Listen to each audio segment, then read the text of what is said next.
कैसे होंगे? Last time का लेक्चर भी आपने अच्छी तरीके से पढ़ लिया होगा बेटा। लास्ट टाइम के लेक्चर में बेटा हम लोगों ने चैप्टर नंबर 1 को रियल एंड कॉम्प्लेक्स नंबर का लास्ट एक्सरसाइज का लास्ट क्वेश्चन कर लिया था, यानी चैप्टर नंबर 1 हमने कंप्लीट कर लिया था बेटा। काफ़ी गैप आ गया बीच में, उसकी वजह ये थी कि एक तो टाइम मैनेज नहीं हो पा रहा था और दूसरा बोर्ड का जो सिस्टम था वो क्लियर नहीं था। लेकिन अब जो है वो मैंने लैपटॉप से वीडियो बनाने का सोचा है। सो अब से मैं इंशाल्लाह लैपटॉप से आपसे मुखातिब होऊंगा। जब तक प्रॉपर सिस्टम दूसरा नहीं बन जाता हम इसी तरीके से इसको कंटिन्यू रखेंगे, ठीक है बेटा। सो मैं हूँ आपका टीचर सर बख्तज़ादा और today we are going to start chapter number 3। Chapter number 3 का जो नाम है that is algebraic expression and formulas, एंड ये हमारा कोर्स का लेक्चर नंबर 21 होगा। क्लियर बेटा? ये लेक्चर नंबर 21 होगा हमारा और थ्योरी है इसमें। कुछ इंपॉर्टेंट चीजें जो है वो मैंने आपके साथ डिस्कस करनी है, और वो क्या है? वो है कुछ डेफिनेशंस, ठीक है। सो डेफिनेशंस जो हमारे पास हैं बेटे वो दरअसल हमारे पास इसी चैप्टर्स की है, तो इसको देख लेते हैं बेटा जरा से कि दरअसल है क्या इस चैप्टर में, ठीक है।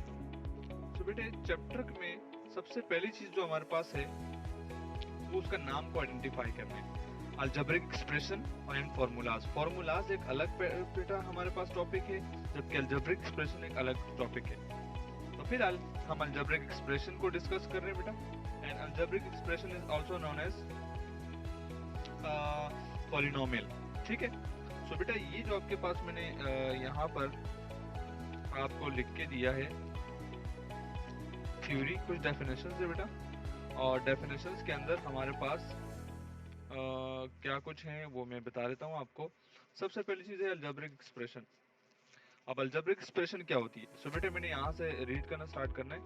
Such statement which contain variables, coefficients, fundamental sign and constant term is called algebraic expression.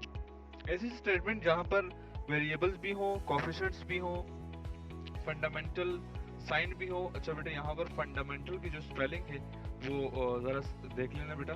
Fundamental क्या हो, कौन सी है? FUN।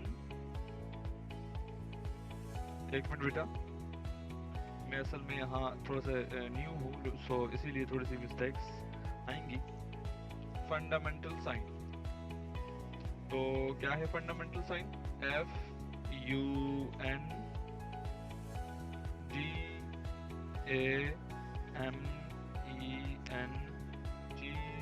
FUNDAMENTAL, फंडामेंटल साइन, ठीक है बेटा।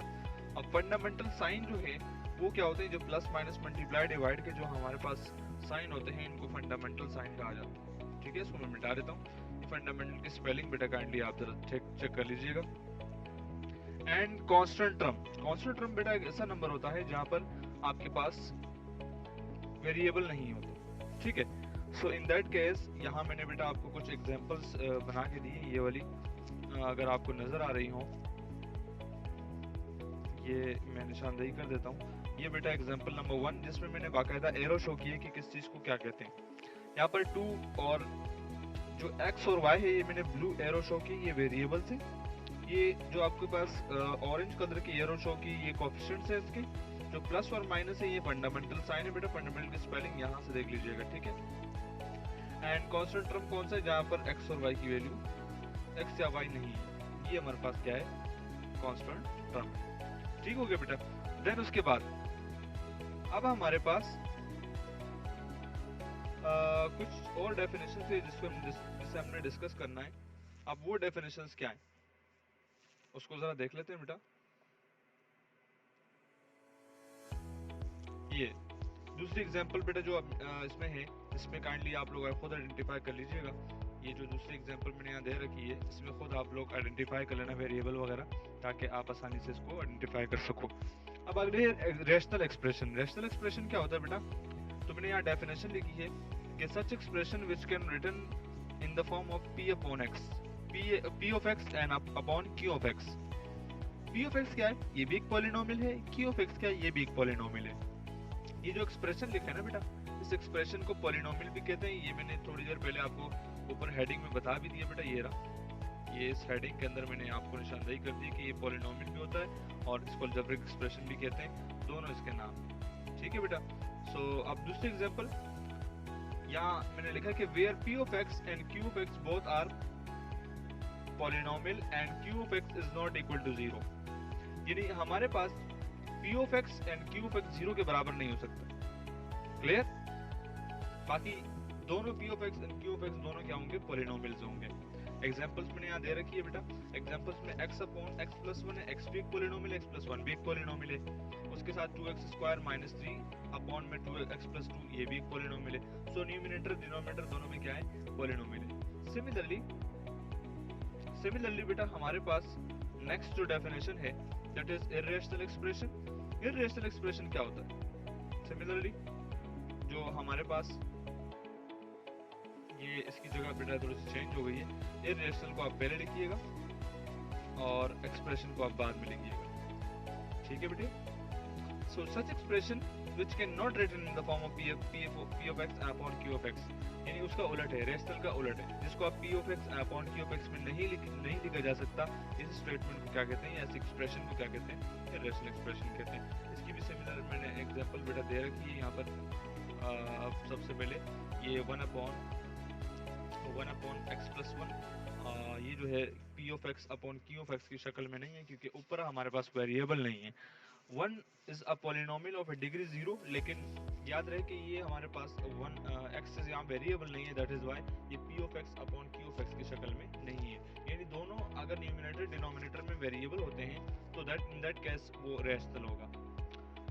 अब यहाँ पर रूट में आपको बेटा एक x नजर आ रहा होगा, ये रूट में x जब आ जाए, यानी जब भी वेरिएबल रूट के अंदर आ जाए, इन दैट केस वो क्या होगा, इर्रेशनल होगा।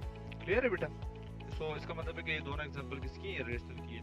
सिमिलरली पॉलिनोमियल या एक्सप्रेशन की कुछ टाइप्स होती हैं बेटा। सबसे पहली टाइप जो हमारे पास है वो है मोनोमियल। यहाँ बेटा ये मैंने चारों नाम शो कर दिए, मोनोमियल, बाइनोमियल, ट्राइनोमियल, मल्टीनोमियल। ठीक है बेटा। अब मोनोमियल क्या है बेटा? सच एक्सप्रेशन या polynomial which contain only one term, ऐसी पॉलिनोमियल जिसमें सिर्फ एक ही टर्म, सिर्फ वन, ओनली वन, ऐसे टर्म को, ऐसी वेरिएबल को, सॉरी ऐसी एक्सप्रेशन को क्या कहते हैं, मोनोमियल कहते हैं। और अगर टर्म्स दो हो तो उसको बाइनोमियल कहते हैं। एक हुआ टर्म तो मोनोमियल, दो हुआ तो बाइनोमियल। और अगर उसी अलजेब्रिक एक्सप्रेशन में टर्म्स दो के बजाय तीन हो जाए तो वो क्या कहलाएगा, ट्राइनोमियल कहलाएगा। ये मैंने सिर्फ नाम इसमें वर्ड चेंज है, पहले वाले में 1 था, दूसरे वाले में 2 है और तीसरे वाले के अंदर 3 है। ठीक है। बस बाकी डेफिनेशन बिल्कुल सेम है। तो इसकी एग्जांपल देख लो बेटा, वहां पर जो मोनोमियल के अंदर एग्जांपल है वो हमारे पास देख लो, ये 2x एक सिंगल टर्म है और 5 भी एक सिंगल टर्म है। सो जो कि ये सिंगल टर्म है, लिहाजा हमारे पास ये जो है मोनोमियल है। और जब आप इसकी बात करते हो तो बेटे यहाँ पर आप अगर देखो तो आपके पास दो टर्म्स है, 2x प्लस 3 और यहाँ है 3x स्क्वायर माइनस 7। तो ये दो टर्म्स हैं, इसीलिए ये हमारे पास क्या कहलाएंगे, बाइनोमियल कहलाएंगे। क्लियर है बेटा? मिटा रहे तो मैं ताकि साफ लगे आपके पास। अब ट्राइनोमियल के अंदर देख लो, आप लोगों के पास तीन टर्म्स है। कितनी टर्म्स है? तीन टर्म्स आपके पास मौजूद है। तो बेटा तीन टर्म्स चूंकि मौजूद है, लिहाजा मेरे ख्याल से इसमें कोई ऐसी बात नहीं है जो आपको ना समझ में आए। क्लियर हो गया बेटा? ये बात उम्मीद है आपको समझ में आ गई। उसके बाद ट्राइनोमियल में 3 आ गया। अब उसके बाद मल्टीनोमियल है बेटा, इसकी नेक्स्ट जो टाइप है वो मल्टीनोमियल। अब मल्टीनोमियल में क्या है? मल्टीनोमियल के अंदर हमारे पास है सच एक्सप्रेशन या polynomial which contain more than 3 terms, ऐसी अलजेब्रिक एक्सप्रेशन जिसमें 2 से ज्यादा हो, सॉरी 3 से ज्यादा टर्म्स हो। अगर 3 से ज्यादा टर्म्स आ गई तो इन दैट केस वो क्या होगा, इन दैट केस वो हमारे पास होगा बेटा मल्टीनोमियल होगा बेटा। क्लियर? बात समझ में उम्मीद है आपको आ गई होगी बेटा, कि जस्ट वेरी सिंपल, ज़्यादा मुश्किल काम नहीं है। काम बस जो है वो इतना है कि टर्म्स की आइडेंटिफिकेशन करने की कितनी टर्म्स है। अगर आपके पास 3 से ज़्यादा टर्म होती है लाइक दिस, 1 2 3 4 टर्म्स है, तो यानी 3 से ज़्यादा है। 3 से जितने भी ज्यादा हो जाए, 4, 5, 6, 7, 8, उन सबको मल्टीनोमियल कहेंगे, ठीक है। And last topic, degree of polynomial. अब डिग्री ऑफ पॉलिनोमियल बेटा one of the most important MCQs for your exam. Degree of polynomial होता क्या है? किसी भी पॉलिनोमियल के अंदर वेरिएबल की हाईएस्ट पावर, किसी भी पॉलिनोमियल के अंदर वेरिएबल की हाईएस्ट पावर क्या कहलाती है? डिग्री ऑफ पॉलिनोमियल कहलाती है। लाइक दिस मैंने डेफिनेशन लिखी है कि the highest power of the polynomial, और यहाँ पर पॉलिनोमियल क्या लिखना है? वेरिएबल। यानी हम दरअसल बात कर रहे हैं कि पावर किसकी होगी? वेरिएबल की होगी। Clear? Highest power of the variable in a polynomial, यूं कह सकते हो। इस पॉलिनोमियल को बेटा यहाँ से काट के इसकी जगह पर वेरिएबल लिख देना, ठीक है। The highest power of the variable is known as degree of polynomial. यानी किसी भी पॉलिनोमियल के अंदर वेरिएबल की हाईएस्ट पावर। मैंने यहाँ कुछ एग्जांपल्स लिखी है बेटा। सबसे पहले लिखा है 5 की पावर कुछ नहीं है और एक कांस्टेंट नंबर है। याद रखिएगा बेटा, मैंने डेफिनेशन में लिख दिया कि वेरिएबल की पावर को देखेंगे, कांस्टेंट नंबर की पावर को नहीं देखेंगे। तो बाज़ औक़ात एग्जाम में आपको जो है वो इस तरीके से एक्सप्रेशन दे देते हैं, और जबकि उसकी पावर जो है वो वेरिएबल वाले से बड़ी रख देते हैं। लाइक दिस, अगर इसकी पावर 3 हो और इसकी पावर 2 हो तो बेटा आपकी डिग्री ये 2 ही होगी, 3 नहीं होगी, क्योंकि कांस्टेंट नंबर की पावर को नहीं देखा जाता। क्लियर? इसी तरह बेटा सबकी पावर देख लो कि हाईएस्ट पावर क्या है। अच्छा, इस लास्ट वाले को जरा समझ लो बेटा। ये लास्ट वाला क्या है? इसमें जो लिखा हुआ है ना, 2x साथ में एक y की पावर 3 और प्लस 4। तो बेटा यहाँ पर याद रखिएगा कि जब भी किसी टर्म के अंदर दो वेरिएबल आ जाएं तो उसकी डिग्री कैसे निकालेंगे? उसकी डिग्री ऐसे निकालेंगे कि दोनों की पावर को सम कर देंगे। यानी x की पावर कुछ नहीं है तो 1 होगी, और y की पावर 3 है तो 1 + 3 कितनी हुई बेटा? 4। इसका मतलब है कि इस लास्ट वाले की जो डिग्री है वो क्या है? दरअसल 4। क्लियर है बेटा? ये बात उम्मीद है आपको समझ में आ गई होगी। डिग्री ऑफ पॉलिनोमियल ये था। इसके बाद बेटा मैंने कुछ पॉलिनोमियल्स यहाँ पर देखे हैं और उसकी एक पिक्चर मैंने यहाँ पर लगा दी है। मैं इसको जरा छोटा कर देता हूँ ताकि आपको क्लियर नजर आए। ये बेटा आपके पास इसकी मैंने लिख दी है, पूरी कंप्लीट एक पिक्चर दे रखी है। इस पिक्चर को आराम से पढ़ लीजिएगा। पॉलिनोमियल क्या है, स्क्रीनशॉट लेके इसको आराम से पढ़ लीजिएगा बेटा। इसकी डिग्री बाकायदा मैंने लिखा है, इसके नाम मैंने बाकायदा इसके अंदर शो किए, और मोनोमियल, बाइनोमियल, ट्राइनोमियल पूरी डिटेल इसके अंदर शो की है। सो उम्मीद है बेटा आपको आज का लेक्चर बहुत अच्छी तरीके से समझ में आ गया होगा। और अगर आज का लेक्चर आपको समझ में आ गया तो बेटा वीडियो को लाइक कर दें और अपने दोस्तों के साथ इसको ज़रूर शेयर कर दें। और तमाम दोस्तों से काइंडली रिक्वेस्ट है कि अगर आपने अभी तक चैनल सब्सक्राइब नहीं किया, और तमाम वो स्टूडेंट्स भी जिन्होंने अभी तक हमारा चैनल को सब्सक्राइब नहीं किया, बेटा चैनल को सब्सक्राइब कर दें ताकि आने वाली तमाम वीडियोस को आप तक पहुंच सके। ठीक हो गया बेटा? सो मिलते हैं अपने नेक्स्ट लेक्चर में जब हम एक्सरसाइज नंबर 3.1 को स्टार्ट करेंगे, और तब तक आप ये फेयर काम आराम से खुद से कर लीजिएगा, अच्छी तरीके से समझ लीजिएगा बेटा, ताकि आगे आने वाले लेक्चर में आपको प्रॉब्लम ना हो। सो मिलते हैं नेक्स्ट लेक्चर में, तब तक के लिए मुझे इजाजत दीजिए। अल्लाह हाफ़िज़।